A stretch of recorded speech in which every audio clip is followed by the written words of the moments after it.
Where do we go from Life is Dope to The Connect? That was it was an interesting transition. So with Life is Dope, man, it got pretty hectic. A big piece of that was, you know, when I said in the beginning, I got this personality, like once I go, bro. Mm-hmm. Like I'm kind of laser focused on what I'm doing. That may be a good or bad thing in some instances, but I just go. So, you know, me and Dave had conversations, and it's like, yo, I know in the future, this is what you want to do as far as, you know, music, blah, blah, blah. This is what I want to do for real. Like, this podcast shit is what I'm doing.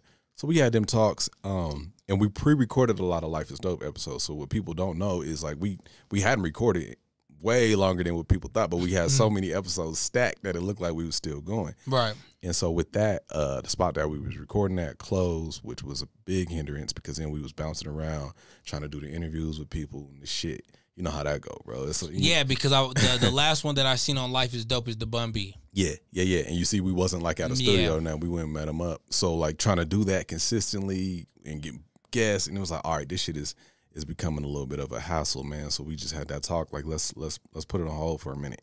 And then what we did from there is we started doing the events. So we would do the Drake nights and these parties and shit like that. Like let's try to pivot into Life is Dope kind of being more of just a brand and events until we could figure out this podcast shit. And we just never really got back with the podcast shit. But, you know, me still wanting to do it, I just still had that itch. And I was like, man, I had people hit me up like, yo, bring Life is Dope back. I'll be a guest or I'll be a host or whatever. And I'm like, I don't want to just do that shit without bro, because that's gonna look away. You know what I mean? I could have easily just been Life is Dope with Graffiti. And it's like, damn, what happened to Dave? Because like Dave is still really my nigga. It ain't like on some co-host shit, the co-host left, I got a new co-host. It's like really my bro. So I didn't want to do that. And so I'm like, man, how can I still do this shit and give it kind of a different vibe so people know this is not Life is Dope. This is some whole other shit. And that's where the Connect came from. How did he feel when you did make the switch over to the Connect? I can't speak for him personally, but I mean, shit, we talk every day, so he said he was cool with it. Yeah, you know what I mean. And he used to even when we was doing shit together, he would say shit like, you know, like Joe Budden does he was doing the pull up at the time where he had the Joe Budden podcast, but he'll just do some Joe Budden shit. And Dave like, I'd be like, yo, I can get an interview with so-and-so. He'd be like, get that shit, bro. Like, go do a pull-up with him. You know what I mean? So, like, he was encouraging me to do my own shit. And then everybody been telling me, like, since forever, man, like, you got the voice for this shit. You could be on some journalistic shit. And I never really looked at myself as a journalist. I was just talking to motherfuckers. But once I really got in that journalist bag, I'm like, yeah, I could do this shit.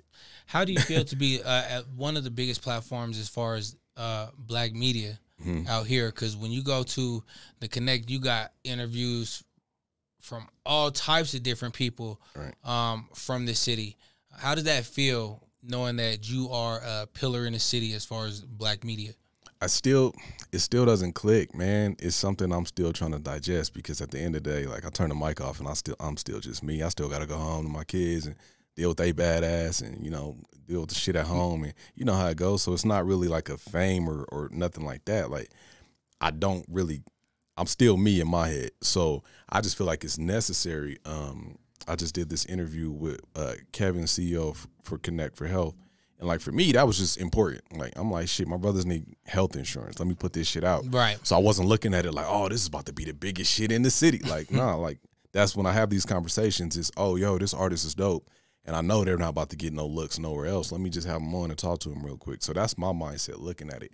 I'm realizing now you do kind of have to have a little bit of a chip when you're moving forward though, because at the end of the day, like, yeah, I am the top ranked black media out here. So that does come with certain advantages that I could utilize. But it's like, I don't know, bro. That's not really what I'm in it for, you know?